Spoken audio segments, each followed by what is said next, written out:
So like that's like two stories there. You have like this big family melodrama about this dude who's gonna like avenge his brother, and he's set on it too. He has bad feelings with his former like temple that he used to go at, and then you have this girl who's like on a mission to hunt down these very bad people, and then you just have a Hollywood actor who's getting bad press. He's getting bad press. Like, that's his story.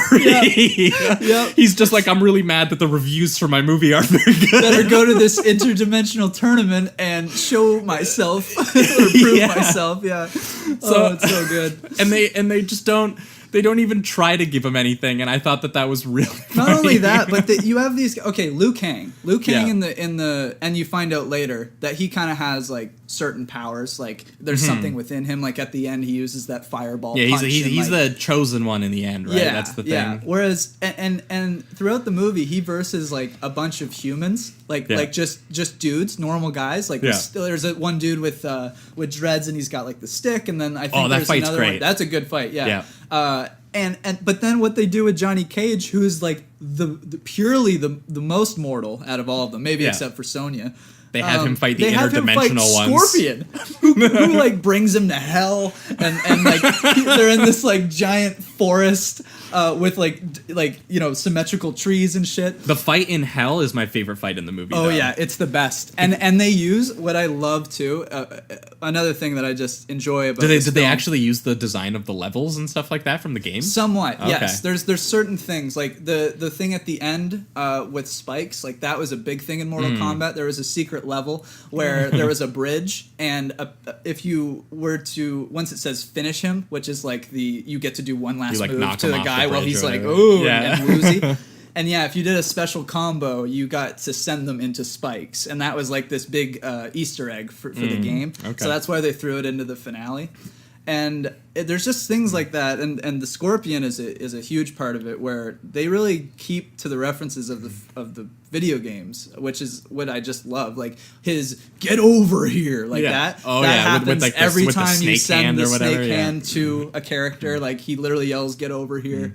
There's when he rips off his face, and there's a skull and he fire breathes. That's like one of his fatality special moves. So like they keep to all these things that are in the game, which I just have to give like mad respect for. Well, and what's awesome is that like they don't like linger on it like it's a reference. It's just a thing that happens in the story. So if you play it, you're just like, oh, that's a reference, but it's also not like it's a reference. Did you see it? Yeah, did you see what we did? It just feels like a design choice, which makes the movie interesting. Just because like at a certain point, like around the half-hour mark, it just becomes a series of fights, which is great, which I love. It's almost like what you're waiting for as all this setup I was cackling every single time because they had these organized fights because they had the actual tournament where there was this guy, where one of the main dudes would fight one of the other guys in the tournament, and they would fight, and then one guy would win, and we'd be like, sweet, the good guy won. Awesome. But then that dude would like proceed to just like walk around the castle in his spare time, and then he'd just start fighting someone else.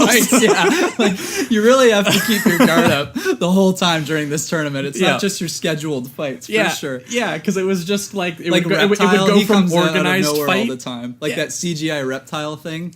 He fights Liu Kang like 2 or 3 times before they actually have a fight. Yeah, so it almost just felt like an excuse for like the people to walk through the sets and then have a fight in them. Yeah, which to me is a perfectly admirable thing to want a movie to be. Especially in a fighter video game referenced movie. I mean, like... Yeah, exactly. They do... I think they just do everything right with this film, especially...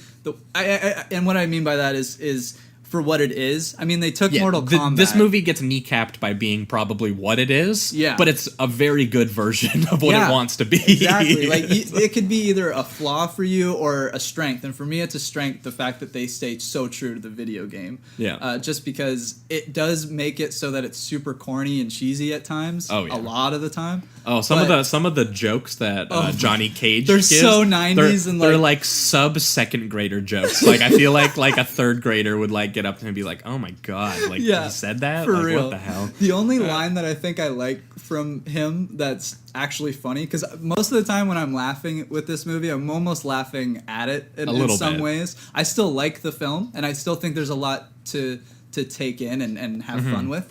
I don't think it's a bad movie, but it's definitely one that you laugh at it a lot of the time. But one of the jokes that he had, which I did enjoy, was when he is about to push Goro over, which we should talk about Goro too. Oh my god! Goro over the cliff, and right before he's about to do that, he's like, "Those were $500 sunglasses, asshole." And I just really like that line. I don't know why, because he crushes them before. Yeah. And I don't know why I like that line, but that's like the only Johnny Cage line that I really appreciate. The rest of the time, you're just kind of like, "Oh, Cage, man. God damn it, dude. You Hollywood motherfucker."